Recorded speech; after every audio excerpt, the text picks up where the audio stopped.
Assalamualaikum warahmatullahi wabarakatuh.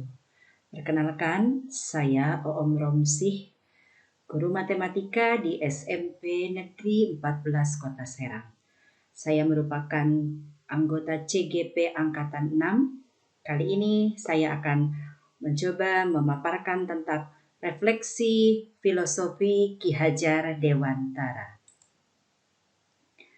Menurut Ki Hajar Dewantara, pendidikan memberi tuntunan atau menuntun terhadap segala kekuatan kodrat yang dimiliki anak agar ia mampu mencapai keselamatan dan kebahagiaan yang setinggi-tingginya, baik sebagai seorang manusia maupun sebagai anggota masyarakat. Jadi dalam hal ini, peran pendidik hanya dapat menuntun tumbuh atau hidupnya kekuatan kodrat yang ada pada anak-anak, agar dia dapat memperbaiki lakunya, bukan dasarnya, hidup dan tumbuhnya kekuatan kodrat anak. Lalu apa tugas kita sebagai pendidik? Di dalam melaksanakan pembelajaran, tugas pendidik adalah memberikan stimulus yang baik untuk siswa hingga menuntunnya agar bisa memaksimalkan potensi yang dimilikinya. Pembelajaran yang dapat kita laksanakan mengacu pada filosofi Ki Hajar Dewantara antara lain, yang pertama, memerdekakan dan berpusat pada murid. Jadi, pembelajaran yang kita lakukan tujuannya adalah untuk murid-murid dan murid. Kemudian mengikuti perkembangan zaman. Ya, jadi kita mendidik anak-anak itu harus disesuaikan dengan zamannya. Yang ketiga, tidak bertentangan dengan nilai-nilai kemanusiaan. Jadi hal-hal ataupun konsep-konsep hidup yang kita kuatkan dalam diri anak didik tidak boleh bertentangan dengan nilai-nilai kemanusiaan.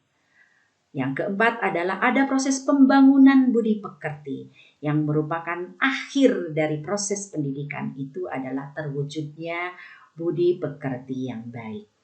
Dan yang terakhir adalah berfokus pada proses, bukan hasil. Jadi nanti pendidikan yang kita laksanakan itu harus fokus kepada prosesnya, bukan kepada hasilnya. Nah, filosofi Ki Hajar Dewantara dapat terwujud jika yang pertama, guru bersifat among sesuai dengan semboyan atau trilogi dari Ki Hajar Dewantara, yaitu Ing Madya Mangun Karso, Ing Karso Sung Tulodo, dan Tutwuri Handayani. Jadi sebagai guru kita harus bisa memberi teladan terhadap anak didik kita, selalu memberikan semangat dan motivasi dalam proses pembelajaran anak didik kita, dan mendampingi mereka pada saat mereka sudah memiliki perilaku baik dalam hidupnya. Yang kedua, pembelajaran yang dilaksanakan harus sesuai dengan kodrat keadaan, di mana kodrat keadaan di sini terbagi dua, yaitu kodrat alam dan kodrat zaman. Jadi pembelajaran yang kita laksanakan harus kita sesuaikan dengan lingkungan di mana tempat siswa berada, serta zaman di mana siswa itu tinggal atau hidup. Ya. Mendidik anak abad 21 tentunya berbeda dengan mendidik anak abad 20. Kemudian kita juga diberi kemerdekaan di dalam memilih metode pembelajaran dan evaluasi.